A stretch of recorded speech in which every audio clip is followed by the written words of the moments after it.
ঝিরঝিরে বৃষ্টিতে ব্যাগ হাতে মাছের বাজারে গিয়ে একটু টেরা চোখে হলেও ইলিশ সুন্দরের দিকে একবার তাকিয়ে দেখবে না, এমন বাঙালি খুঁজে পাওয়া মুশকিল, তাই না বন্ধুরা? তাই সেই বাঙালির প্রিয় মাছটিরই একটি অতি সাধারণ রেসিপি আজ আমি আপনাদের সঙ্গে শেয়ার করব। না দই, সর্ষে, পোস্ত এসব কিছুই ব্যবহার করে নয়, সামান্য জিরে বাটা দিয়ে আজ আমি আপনাদেরকে দেখাবো ইলিশের পাতলা তেল ঝোল। প্রিয় দর্শক বন্ধুরা, নমস্কার। মল্টিকার পঞ্চব্যঞ্জন চ্যানেলে আপনাদের সুস্বাগত। ভিডিওটি পছন্দ হলে লাইক এবং শেয়ার করবেন এবং চ্যানেলটিকে সাবস্ক্রাইব করে পাশে থাকবেন। ইলিশের পাতলা তেল ঝোল রান্নার জন্য আমি প্রথমে নিয়ে নিয়েছি মাঝারি সাইজের একটা ইলিশ মাছ। মাছের পিসগুলো খুব ভালো করে ধুয়ে পরিষ্কার করে আমি এখানে রেখেছি। তারপরে নিয়েছি সবজির মধ্যে কিছু আলু এবং বেগুন, যেগুলো আমি ভালো করে কেটে ধুয়ে সাজিয়ে নিয়েছি অবশ্য উপকরণ কাঁচা লঙ্কা। তারপর রয়েছে সর্ষের তেল, কারণ ইলিশ মাছ তো সর্ষের তেল ছাড়া ভাবাই যায় না। তারপর নিয়েছি জিরে বাটা, তারপর নিয়েছি কাঁচা লঙ্কা বাটা, লবণ, একটু কাশ্মীরি লঙ্কার গুঁড়ো, হলুদ গুঁড়ো, ঝাল লঙ্কার গুঁড়ো, কালো জিরে। কড়াইটা আমি আগেই উনুনে বসিয়ে রেখেছিলাম, বেশ ভালো মতো গরম হয়ে গেছে। এখন আমি সর্ষের তেল দিয়ে দিচ্ছি।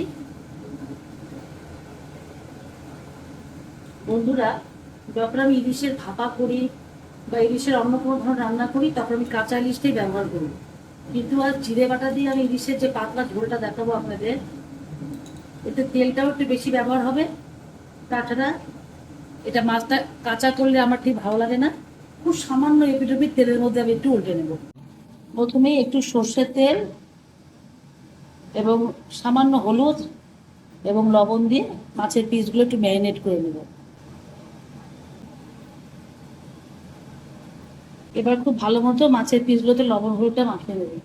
এদিকে তেলটাও কড়াইতে গরম হচ্ছে, ভালোভাবে গরম হলে তারপর মাছগুলো আমি ওর মধ্যে ছেড়ে দেব। দেখুন, ইলিশ মাছগুলোর অধিবাস এবং গায়ে হলুদ খুব ভালো মতোই হয়ে গেল। এবার আমি গরম তেলে একটু এপিট করে ভেজে নেব। একটা কথা বন্ধুরা, আজ আমি 700 গ্রাম ওজনের যে মাছটা নিয়েছি, মাছটার স্বাস্থ্য মোটামুটি ভালো হলো। আজ আমার বেগুন এবং কাঁচা লঙ্কার স্বাস্থ্য কিন্তু একেবারেই খারাপ, সেটা আপনারা কিছু মনে করবেন না। বাড়িতে যা ছিল আমি সেটাই ব্যবহার করে দেখাচ্ছি।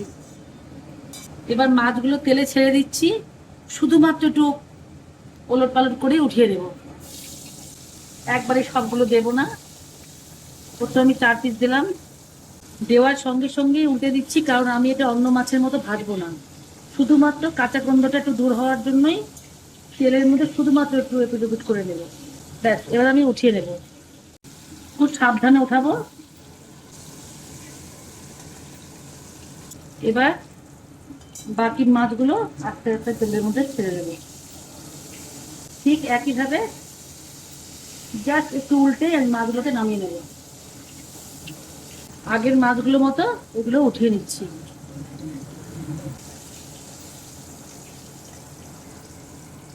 এবার বেগুনগুলো ভেজে নেওয়ার আগে মাছের ম্যারিনেশনের যে হলুদ লবণগুলো ছিল সেটা নষ্ট না করে তার মধ্যেই বেগুনগুলো একটু মাখিয়ে নিচ্ছি। বেগুনগুলোর গায়ে তেল হলুদ মোটামুটি লাগানো হয়ে গেছে, এবার তেলে ছেড়ে দিচ্ছি।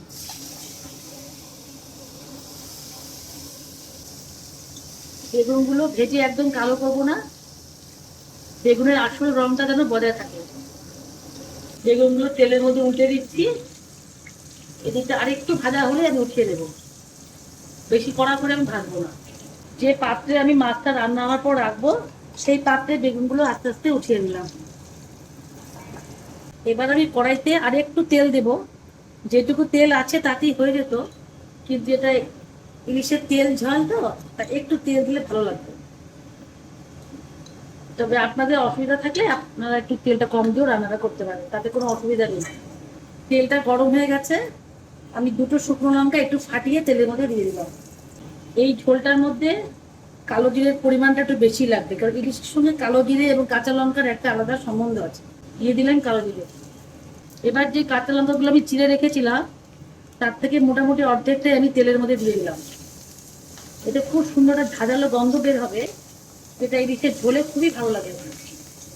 এবার দিয়ে দিচ্ছি কাটা আলুগুলো।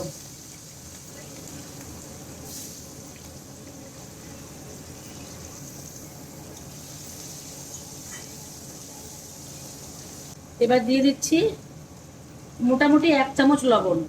লবণটা আপনারা আপনাদের স্বাদ মতন দেবেন, কারণ কারোর অসুবিধা থাকে লবণটা কম খান বা কেউ একটু বেশি খান, সেটা আপনারা আপনাদের পরিবার মতো দিয়ে দেবেন। এবার দিয়ে দেবো হলুদ। আমি মোটামুটি হাফ চামচ হলুদ দিলাম। ইলিশ মাছে কখনো যদি হলুদটা একটু বেশিও পড়ে যায়, তাতে অন্য রান্নার মধ্যে কোনো অসুবিধা নেই, কারণ ইলিশ মাছে হলুদের গন্ধটা যদি একটু বেশি হয় তাতে কোনো ক্ষতি নেই, বরঞ্চ ভালোই লাগে। আমি আর একটু হলুদ যোগ করলাম। এই ঝোলটা আমি পুরোটাই কাঁচা লঙ্কা বাটা দিয়েই করবো। শুধু একটু লালচে রং হওয়ার জন্য সামান্য কাশ্মীরি লঙ্কা গুঁড়ো আমি ব্যবহার করবো। এবার আমি দিয়ে দিচ্ছি জিরে বাটা। আপনারা ঝোলের পরিমাণ বুঝে জিরে বাটাটা দেবেন। তো আমি যেটুকু রান্না করছি আমার মোটামুটি 3 চামচ জিরে বাটা লাগবে। এবার গ্যাসের আঁচটা মাঝারি করে খুব সুন্দর করে জিরেটা ভেজে নেব। এবার দিয়ে দিচ্ছি কাঁচা লঙ্কা বাটা। এই ঝালটাও আপনারা আপনাদের পছন্দ মতন দেবেন। আমি একটু ঝালটা বেশি খাই। আপনাদের বাড়িতে ছোট বাচ্চা থাকলে তাহলে আপনার ঝালটা একটু কমও দিতে পারেন, সেক্ষেত্রে গোটা কাঁচা লঙ্কাটা বেশি ব্যবহার করবেন, খাওয়ার সময় মেখে নিলেই ব্যাস। এবার আমি একটু লালচে রং আনার জন্য সামান্য কাশ্মীরি লঙ্কা গুঁড়ো দিচ্ছি। খুব ভালো করে মশলাগুলো মিশিয়ে নেবো এবং ভেজে নেব। আর কোনো মশলা আমাদের এর মধ্যে দেবার নেই। এবার শুধু মশলাগুলো ভাজা হওয়ার অপেক্ষা। দেখুন আমাদের মশলাগুলো একদম ভালোভাবে ভাজা হয়ে গেছে। এবার আমি এর মধ্যে দেব গরম জল। আমি আমার আগের ভিডিওগুলোতেই বলেছি যে গরম জল দিলে পরে সবজিগুলো তাড়াতাড়ি সেদ্ধ হয়ে যায়, রান্নাটাও তাড়াতাড়ি হয়ে যায়, তাতে রান্নার স্বাদটা খুব সুন্দর বজায় থাকে।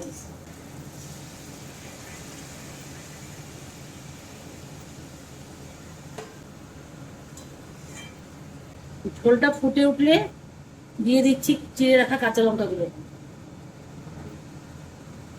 এবার আমি একটু ঢেকে দেবো, কারণ আলুগুলো একটু বড় বড় তো, যাতে আলুগুলো একটু সেদ্ধ হয়ে যায় সেজন্য একটু ঢাকা দিয়ে দেবো।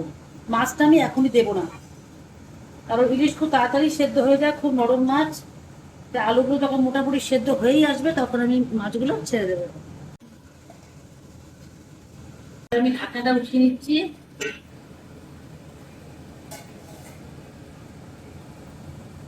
ব্যাস, আলুগুলো একদম ভালোভাবে সেদ্ধ হয়ে গেছে। এবার আমি আস্তে আস্তে মাছগুলো এগুলোর মধ্যে ছেড়ে দেবো। লেজটা সেদ্ধ হতে একটু টাইম লাগে, তাই লেজের পিসটা আমি আগে দিয়ে দিলাম। এবার ভেজে রাখা বেগুনগুলো ঝোলের মধ্যে দিয়ে দিচ্ছি।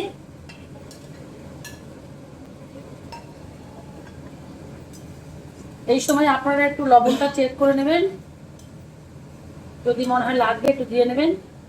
আমার এই এক প্রিয় মাসিমার থেকে আমার শেখা, কখনই ঝোলে লবণ আপনারা চেখে দেখতে নাও পারেন, যখনই দেখবেন কোনো মাছের ঝোল বা যে কোনো ঝোল ফোটার পর ওপরে একটু সাদা ফেনা মতো হচ্ছে, তখন আপনাকে বুঝে নিতে হবে যে মাছের ঝোলে লবণটা কম হচ্ছে। এবার মাছটা একটু সেদ্ধ হয়ে গেলে ঝোলের মধ্যে ভালো করে মাছের গন্ধটা ছড়িয়ে পড়লে ঝোলটা আমরা নামিয়ে নেব। বন্ধুরা, ইলিশ মাছের পাতলা তেল ঝোল আমাদের একদম তৈরি। এবার আমি বাসনে এটা ঢেলে নেব, ঢেলে তারপর আপনাদের আমি দেখাচ্ছি। গরম ভাতের সাথে ইলিশের এই পাতলা ঝোল হলে হলপ করে বলতে পারি মাছের দামের কথাটা একদম ভুলে যাবেন। ইলিশের জন্য তো সপ্তাহে একদিন একটু খরচা করাই যায়, তাই না? তো যাই হোক, আমার এই রান্নাটা আপনাদের কেমন লাগলো একটু কমেন্ট করে জানালে অবশ্যই আমি খুব খুশি হব। ধন্যবাদ।